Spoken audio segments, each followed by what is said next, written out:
My day job is interesting. So I don't have a regular 9 to 5. I haven't had a regular 9 to 5 for just over a year. So this has been a unique year for me where I really cast off into music full time, sink or swim. Now, there were definitely things that I did ahead of time in order to prepare myself and my wife for this transition. And one of the things I did was get a teaching certification, right?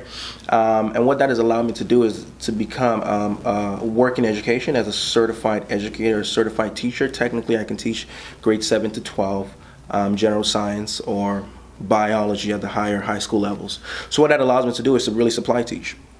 And the benefit of that is that it's really at my own leisure, at my own, I can form my own schedule. So basically, I can really build my schedule around that. And if a school needs me, I can easily say yes or no without any consequence. And so as I've been doing music maybe like 90% of the time, if, for example, there's a slow month or whatever, I'll just pick up more supply shifts. So it's really good because I have this other thing that I can do to keep me flexible, but I'm not tied down to a specific routine schedule. So I don't have a regular 9 to 5, but I definitely have the skill of education and teaching and speaking that also helps me with music, and they really work hand in hand. Yeah. Now, did you want to talk about that issue that is hitting Toronto schools? Yeah. So looking into the States, right, one of the major issues is there's a lot of racial tension, right? So if you look back home, what are some of the social issues we deal with? And one of the major ones, especially working in education, was the introduction of the new sex ed curriculum, or the health and physical education curriculum, otherwise known as the sex ed curriculum. And it really caused a stir because I think as a person of faith, as a Christian, and even some people who aren't necessarily Christians per se, we're sort of like taken aback by it because it's very explicit, right? So at a very young age, they begin to teach very explicit content to children. So I think it's like grade 2, they start teaching them the explicit anatomy, names of the anatomy of the male and the female body. And I mean, I don't necessarily have an issue with that. What I really begin to have an issue with is when they move into like the 5th or the 6th grade and they begin to teach them things like masturbation as a healthy, normal practice, how to do it, oral sex as a normal, healthy thing, how to do it.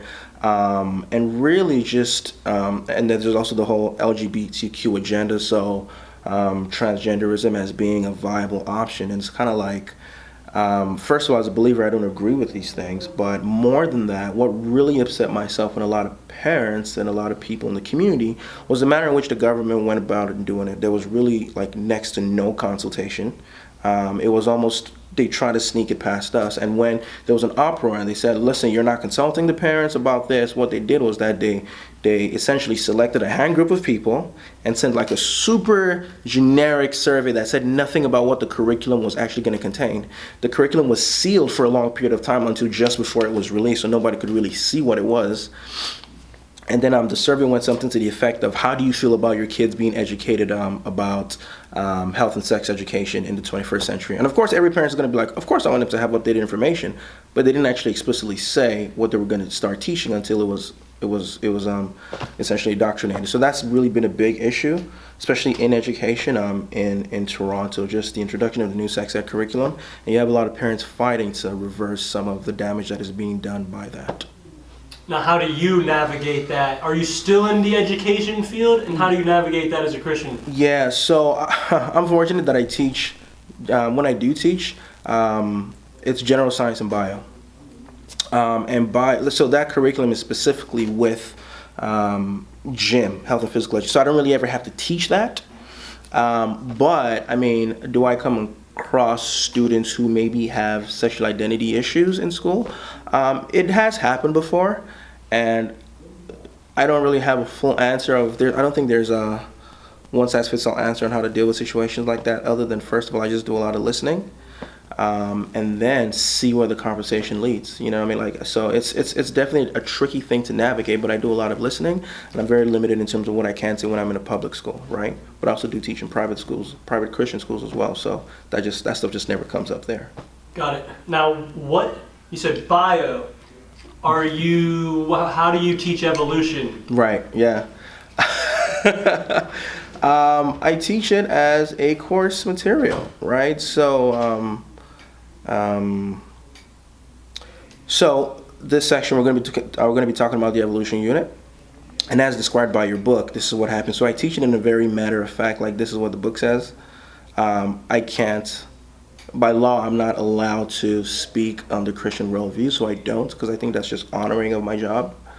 But what I do is I just say, this is what evolution teaches. And I just present it as, not as a fact that I fully subscribe to, but I present it just as the book describes it.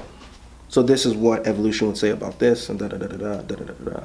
Are you allowed to answer certain questions if, Right. like, the Christian perspective is introduced in class? And have you wrestled with just your faith and teaching that and stuff like that? Right. So, I mean, I haven't been in a situation in which, right in the classroom, a student has said, what about creation? I've never experienced that before.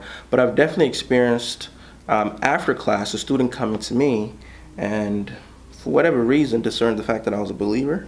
And he asked me, I don't know what I said or how I acted that sort of gave him this indication. And he said, are you a believer? And I said, yes, I am. And that just led to conversations about my worldview and his worldview. And but from the classroom, I'm still trying to think through if that ever presents itself, like I've never really experienced that before, so I don't know how I would do that. Yeah, right now I'm thinking that I don't know if in front of the classroom would be the wisest place to do that. Yeah, but I've never experienced it before, so I can't really speak too much to that. So, like, how are you wrestling through, like, where you want your kids educated? How you want your kids educated? Yeah, I don't know that we have a definitive answer to that, because I do think there's merits to private Christian education, but I also think there's a lot of merit to public education, right? So I think at some point in time, my kids are definitely going to be in public school. I don't know exactly when that'll be. Hopefully that's at a time in which they've been trained by the grace of God to really think through issues, biblically and logically as well. So I'm an academic by background, and I like to think through things in a very logical manner. So that's one of the things I want to raise up my children, to really just think through issues from a biblical perspective, be able to articulate them clearly, and just to be relational. So at the point in which they go to public school, I would hope that they would have sort of enough presence of mind to know how to engage a culture. And I mean, obviously I pray my children get saved at an early age.